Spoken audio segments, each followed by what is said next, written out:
Nothing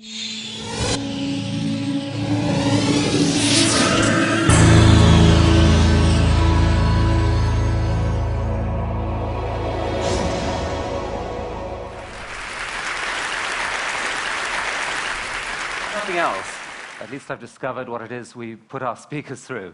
Sweaty palms, sleepless nights, a wholly unnatural fear of clocks. I mean, it's quite brutal. And I'm also a little nervous about this. There are 9 billion humans coming our way.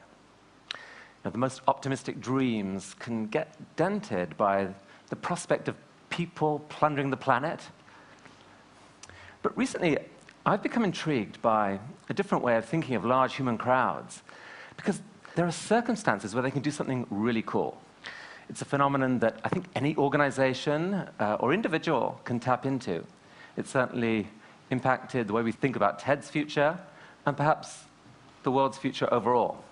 So let's explore. The story starts with just a single person, a child, behaving a little strangely. This kid's known online as a little demon. He's doing tricks here, dance tricks, that probably no 6-year-old in history ever managed before. How did he learn them? And what drove him to spend the hundreds of hours of practice this must have taken? Step your game up, oh! Step your game up, oh! So that was sent me by this man, a filmmaker, Jonathan Chu, who told me that was the moment he realized the internet was causing dance to evolve. This is what he said at TED in February. I mean, in essence, dancers were challenging each other online to get better. Incredible new dance skills were being invented. Even the 6-year-olds were joining in. I mean, it felt like a revolution. And so John had a brilliant idea. He went out to recruit the best of the best dancers off of YouTube to create this dance troupe, the League of Extraordinary Dancers, the LXD. I mean, these kids were web-taught, but they were so good, they got to play the Oscars this year. And at TED here in February, their passion and brilliance just took our breath away. So this story of the evolution of dance seems strangely familiar. You know, a while after TED Talks started taking off, we noticed that speakers were starting to spend a lot more time in preparation. It was resulting in incredible new talks like these two, months of preparation crammed into 18 minutes, raising the bar cruelly for the next generation of speakers with the effects that we've seen this week.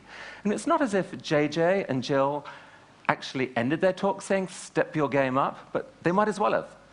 So in both of these cases, you've got these cycles of improvement apparently driven by people watching web video. What is going on here? Well, I think it's the latest iteration of a phenomenon we can call crowd-accelerated innovation. And there are just 3 things you need for this thing to kick into gear. You could think of them as 3 dials on a giant wheel. You turn up the dials, the wheel starts to turn. And the first thing you need is a crowd, a group of people who share a common interest. The bigger the crowd, the more potential innovators there are. That's important. But actually, most people in the crowd occupy these other roles. They're creating the ecosystem from which innovation emerges. The second thing you need is light. You need clear, open visibility of what the best people in that crowd are capable of, because that is how you will learn, how you will be empowered to participate. And third, you need desire.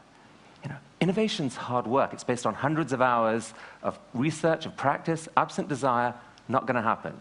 Now, here's an example, pre-internet, of this machine in action. Dancers at a street corner. You know, it's a crowd, a small one. But they can all obviously see what each other can do. And the desire part comes, I guess, from social status, right? Best dancer walks tall, gets the best date. There's probably going to be some innovation happening here. But on the web, all 3 dials are ratcheted right up. The dance community is now global. There's millions connected. And amazingly, you can still see what the best can do. Because the crowd itself shines a light on them, either directly through comments, ratings, email, Facebook, Twitter, you know, or indirectly through numbers of views, through links that point Google there. So it's easy to find the good stuff. And when you found it, you can watch it in close-up repeatedly and read what hundreds of people have written about it. That's a lot of light. But the desire element is really, dialed way up. I mean, you might just be a kid with a webcam, but if you can do something that goes viral, you get to be seen by the equivalent of sports stadiums crammed with people. You get hundreds of strangers writing excitedly about you. And even if it's not that eloquent, and it's not, it can still really make your day. So this possibility of a new type of global recognition, I think is driving huge amounts of effort. And it's important to note that it's not just the stars who are benefiting. Because you can see the best, everyone can learn. Also, the system is self-fueling. It's the crowd that shines the light and fuels the desire. But the light and desire are a lethal 1-2 combination that attract new people to the crowd. So this is a model that pretty much any organization could use to try and nurture its own cycle of crowd-accelerated innovation. Invite the crowd, let in the light, dial up the desire. And the hardest part about that is probably the light, because it means you have to open up. You have to show your stuff to the world. It's by giving away what you think is your deepest secret that maybe millions of people are empowered to help improve it. And very happily, there's one class of people who really can't make use of this tool. The dark side of the web is allergic to the light. I don't think we're going to see terrorists, for example, publishing their plans online and saying to the world, please, could you help us to actually make them work this time? But you can publish your stuff online, and if you can get that wheel to turn, look out. So at TED, we've become a little obsessed with this idea of openness. In fact, my colleague June Cohen's taken to calling it radical openness, because it works for us each time. We opened up our talks to the world, and suddenly there are millions of people out there helping spread our speakers' ideas, and thereby making it easier for us to recruit and motivate the next generation of speakers. By opening up our translation program, thousands of heroic volunteers, some of them watching online right now, and thank you, have translated our talks into more than 70 languages, thereby tripling our viewership in non-English speaking countries. By giving away our TEDx brand, we suddenly have 1,000+ live experiments in the art of spreading ideas. And these organizers, they're seeing each other, they're learning from each other. We are learning from them. We're getting great talks back from them. The wheel is turning. Okay, step back a minute. I mean, it's really not news for me to tell you that innovation emerges out of groups. We've heard that this week. This romantic notion of the lone genius with a eureka moment that changes the world is misleading. Even he said that, and he would know. We're a social species. We spark off each other. It's also not news to say that the internet has accelerated innovation. For the past 15 years, powerful communities have been connecting online, sparking off each other. If you take programmers, the whole open source movement is a fantastic instance of crowd-accelerated innovation. But what's key here is that the reason these groups have been able to connect is because their work output is of the type that can be easily shared digitally. A picture, music file, software.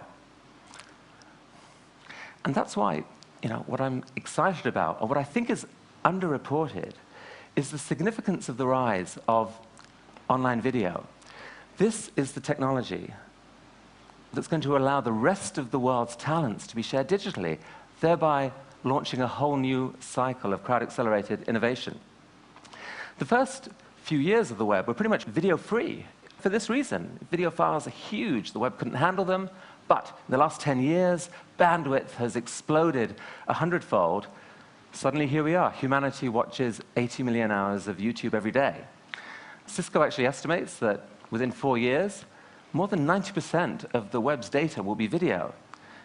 If it's all puppies, porn, and piracy, we're doomed. I don't think it will be.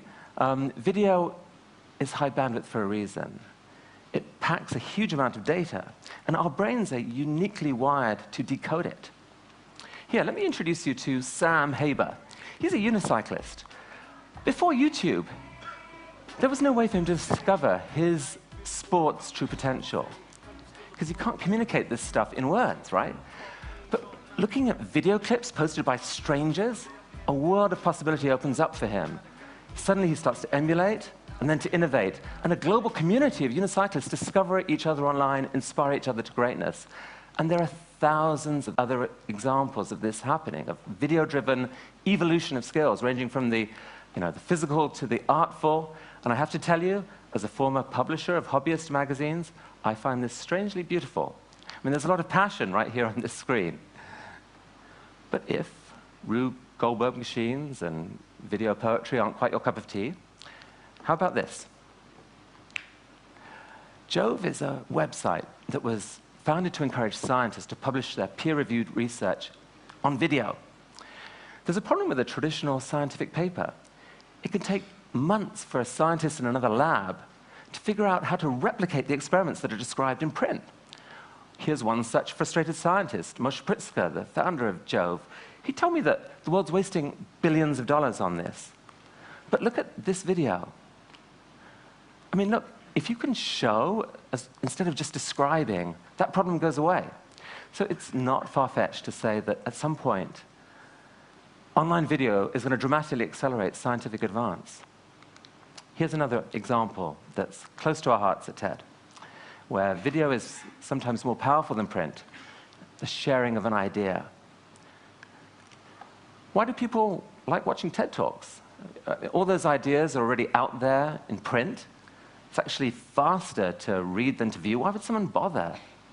Well, obviously there's some showing as well as telling. But even leaving the screen out of it, there's still a lot more being transferred than just words. And it's in that nonverbal portion. There's some serious magic.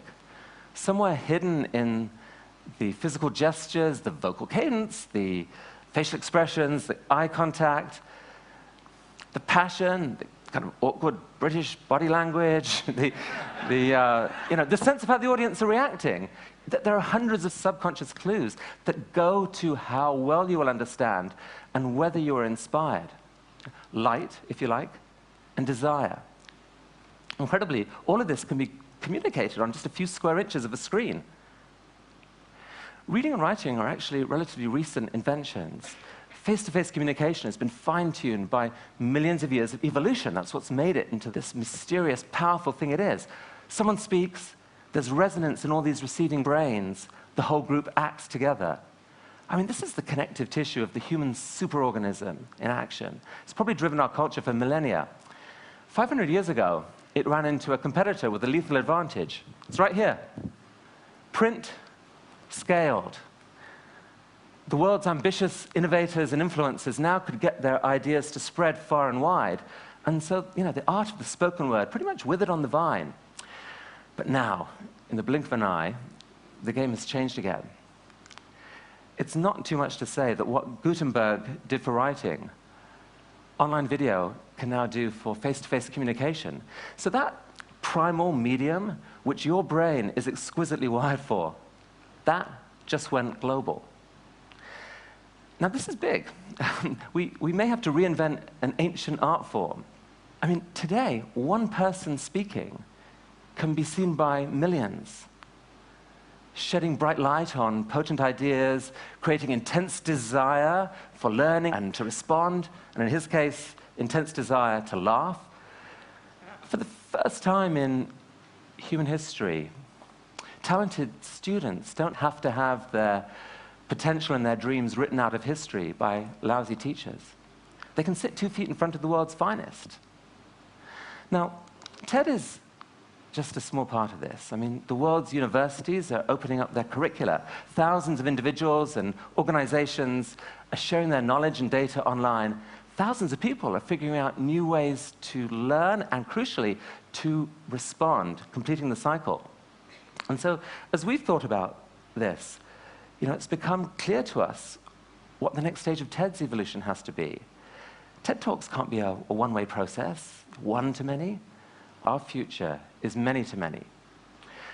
So we're dreaming of ways to make it easier for you, the global TED community, to respond to speakers, to contribute your own ideas, maybe even your own TED Talks, and to help shine a light on the very best of what's out there. Because if we can bubble up the very best from a vastly larger pool, this wheel turns. Now, is it possible to imagine a similar process to this happening to global education overall? I mean, does it have to be this painful, top-down process? Why not a self-fueling cycle in which we all can participate? It's the participation age, right? Schools can't be silos. We can't stop learning age 21. What if, in the coming crowd of 9 billion, what if that crowd could learn enough to be net contributors instead of net plunderers? That changes everything, right? I mean, that would take more teachers than we've ever had. But the good news is, they are out there. They're in the crowd, and the crowd is switching on lights, and we can see them for the first time, not as an undifferentiated mass of strangers, but as individuals we can learn from. Who's the teacher? You're the teacher. You're part of the crowd that may be about to launch the biggest learning cycle in human history, a cycle capable of carrying all of us to a smarter, wiser, more beautiful place. Here's a group of kids in a village in Pakistan, near where I grew up. Within 5 years, each of these kids is going to have access to a cell phone capable of full-on web video and capable of uploading video to the web. I mean, is it crazy to think that this girl on the back at the right, in 15 years, might be sharing the idea that keeps the world beautiful for your grandchildren? It's not crazy. It's actually happening right now. I want to introduce you to a good friend of Ted who just happens to live in Africa's biggest shantytown. Hi, my name is Christopher Macau. I'm one of the organizers of TEDx Kibera. There are so many good things which are happening right here in Kibera.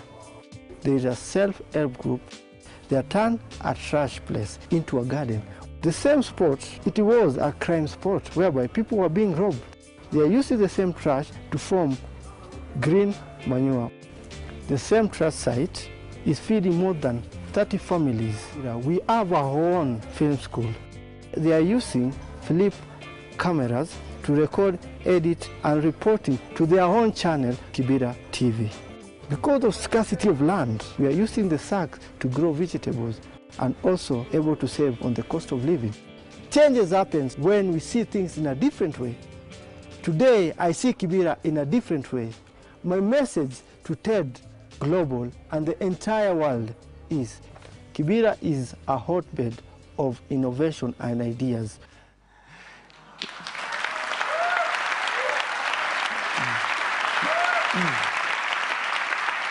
You know what? I bet Chris has always been an inspiring guy. What's new, and it's huge, is that for the first time, we get to see him, and he can see us.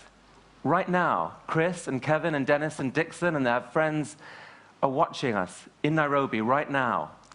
Guys, we've learned from you today. Thank you, and thank you.